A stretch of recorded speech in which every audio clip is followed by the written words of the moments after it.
আসসালামু আলাইকুম ওয়া রাহমাতুল্লাহি ওয়া বারাকাতুহু আলহামদুলিল্লাহ ওয়াস সালাতু ওয়াস সালামু আলা রাসূলিল্লাহ ওয়া আলা আলিহি ওয়া আসহাবিহি ওয়া বারিক ওয়া সাল্লিম তাসলিমান কাসীরান আম্মা বাদ। এখন যে বিষয়বস্তুর উপরে আলোচনা হবে সেটা হচ্ছে যে শিরিক, যেটা কোরআনের মধ্যে বলা হয়েছে যে ইবাদতের মধ্যে শিরিক করা যাবে না। আসুন কোরআন থেকে জানি। কেননা বর্তমান জমানায় মানুষ মারা গেলে একটা মানুষ তার বাপের জন্যে 4 দিনই পড়াচ্ছে। কি বলছে যদি 4 দিনই না পড়ে লোকে খারাপ বলে, শিরিক হয়ে গেল। আবার কলমাখানি বলছে কলমাখানি করতে হবে, কেন কলমাখানি না করলে লোকে খারাপ বলবে। লোকে খারাপ বলবে বলে কলমাখানি করছে। অনেক সময় লোকে ভালো বলবে বলে আমরা নেকির কাজ করি।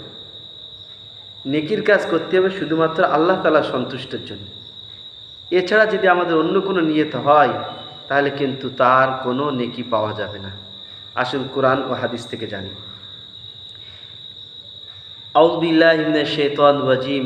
ফামান কানা ইয়ারজু লিকাআ রাব্বিহি ফালইয়ামাল আমালান সালিহান ওয়া লা ইউশরিক বিইবাদাতি রাব্বিহি আহাদা। যে তার প্রতিপালকের সাক্ষাৎ কামনা করে সে যেন সৎকর্ম করে ও তার প্রতিপালকের ইবাদতে কাউকে শিরিক না করে। সূরা কাহাফ 110 নম্বর আয়াত। আল্লাহ তাআলা কি বলছেন? যে তার প্রতিপালকের সাক্ষাৎ কামনা করে সে যেন সৎকর্ম করে ও তার প্রতিপালকের ইবাদতে কাউকে শিরিক না করে। সূরা কাহাফ 110 নম্বর আয়াত। কুল ইন্নামা উমিরতু আন আ'বুদাল্লাহ ওয়া লা উশরিক বিহি। বলো, নিশ্চয়ই আমাকে আদেশ করা হয়েছে যেন আমি আল্লাহর ইবাদত করি এবং তার সাথে কাউকে শিরিক না করি। সূরা রাদ 36 নম্বর আয়াত। ভালো করে শুনুন। বলো নিশ্চয়ই, মানে নবীজিকে বলা হচ্ছে, বলো নিশ্চয়ই আমাকে আদেশ করা হয়েছে যেন আমি আল্লাহর ইবাদত করি এবং তার সাথে কাউকে শিরিক না করি। সূরা রাদের 36 নম্বর আয়াত। তাহলে বোঝা গেল যে আজকাল আমরা মানুষ খারাপ বলবে বলে ঈদের নামাজ পড়তে যাচ্ছি। কেন? ফরজ নামাজ তো পড়তেই আসে না, জুম্মার নামাজ পড়তেই আসে না। তাহলে লোকে খারাপ বললে বলে সে ঈদের দিন ছুটছে, আবার আগে যাচ্ছে, প্রথম কাতারে বস। শিরিক। কোনো সওয়াব নেই, কোনো নেকি নেই। মায়ের জন্য বাপের জন্য লোকে খারাপ বলবে বলে সুদ করে নিয়ে এসে কলমাখানি করছে। মায়ের জন্য বাপের জন্য লোকে খারাপ বললে বলে কলমাখানি করছে। কোনো নেকি নেই। ফেরেশতা নিচে দোয়া করালেও কোনো কাজ হবে না। নেকির কাজ করতে হবে। কোরআন ও হাদিস থেকে আমাদের যেটা বোঝাচ্ছে সেটা হচ্ছে আল্লাহ তাআলার সন্তুষ্টির জন্য। যে আমি এই কোরআন শরীফ পড়ে আল্লাহর কাছে দোয়া করছি যাতে আল্লাহ তাআলা আমার আব্বার প্রতি, আমার মায়ের প্রতি রহম করে, দয়া করে এবং জাহান্নামের ও কবরের আযাব থেকে মাহফুজ রাখে। আসুন হাদিস শুনি। عن أبي فضالة الأنصاري وكان من الصحابة أنه قال سمعت رسول الله صلى الله عليه وسلم يقول إذا جمع الله أولين والآخرين ليوم لا ريب فيه نادى مناد من كان أشرك في عمل عمله لله عز وجل أحدا فليطلب ثوابه من عند غير الله ফাইন আল্লাহ আগনাল শুরাকাই আনি শিরকি। হযরত আবু সাঈদ বিন আবি ফুজালা একজন সাহাবা, তিনি বর্ণনা করছেন যে আমি রাসূল পাক সাল্লাল্লাহু আলাইহি সাল্লামকে এই কথা বলতে শুনেছি যে যখন আল্লাহ তাআলা দুনিয়া আদম আলাইহিস সালাম থেকে নিয়ে দুনিয়া শুরু মানুষ আদম এবং শেষ মানুষ যে ব্যক্তি হবে সেই পর্যন্ত যখন সবাইকে জমা করবেন, আর এই যে জমা করার দিন এতে কোনো সন্দেহ নাই, একদিন জমা করবেই করবে।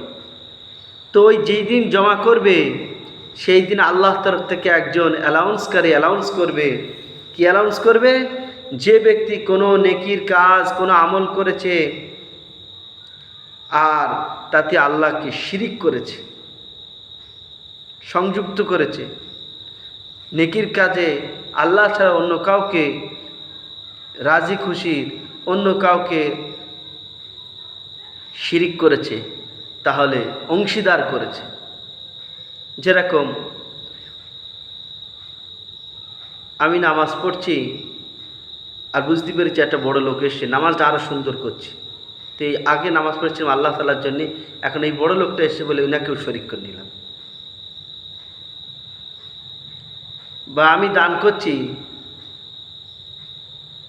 এক জায়গায় দুটো লোক বসে আছে, ফাঁস করে এসে কেউ চালে, তো আমি দিচ্ছি এই নিয়ত নিয়ে যে লোকে আমাকে বলবে যে না এই লোকটা দান ধ্যান করে।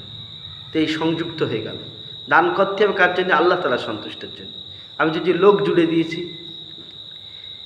ওই জন্যই আল্লাহ তাআলার তরফ থেকে যে অ্যালাউন্স করবে যে ব্যক্তি কোনো আমল করেছে, সে আমলে শিরিক করেছে, মানে সংযুক্ত করেছে আল্লাহ তাআলার সাথে অন্য কাউকে, সে ব্যক্তি ওই ব্যক্তির কাছে সওয়াব নিয়ে নেক যাকে সংযুক্ত করেছে ইবাদতের মধ্যে।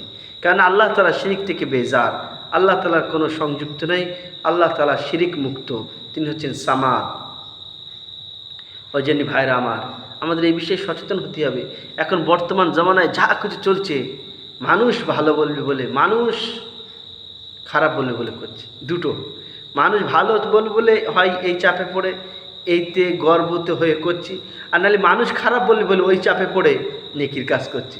তো এগুলো নেকির কাজে কোনো সওয়াব নেই। কেন? কিয়ামতের দিন ওই যে আল্লাহ তাআলার তরফ থেকে ফেরেশতা অ্যালাউন্স করছে যে ব্যক্তি নেকির কাজে কাউর চাপে পড়ে কাউর খুশি করার জন্য করেছে, সে যেন নেকির সওয়াবটা সেই নেকির কাজের সওয়াবটা যেন তার কাছ থেকে নেয়, আল্লাহর কাছে কিছুই পাবে না। এটি মুসনাদ আহমদ 566 নম্বর হাদিস আবু সাঈদ বিন আবি ফুজালা 265 নম্বর পাতা। আল্লাহ তাআলা আমাকেও আপনাকে কোনো রকমের নেকির কাজ শুধু আল্লাহ তাআলা সন্তুষ্ট করার জন্য করার তৌফিক দান করুন। বলুন আমিন সুম্মা আমিন।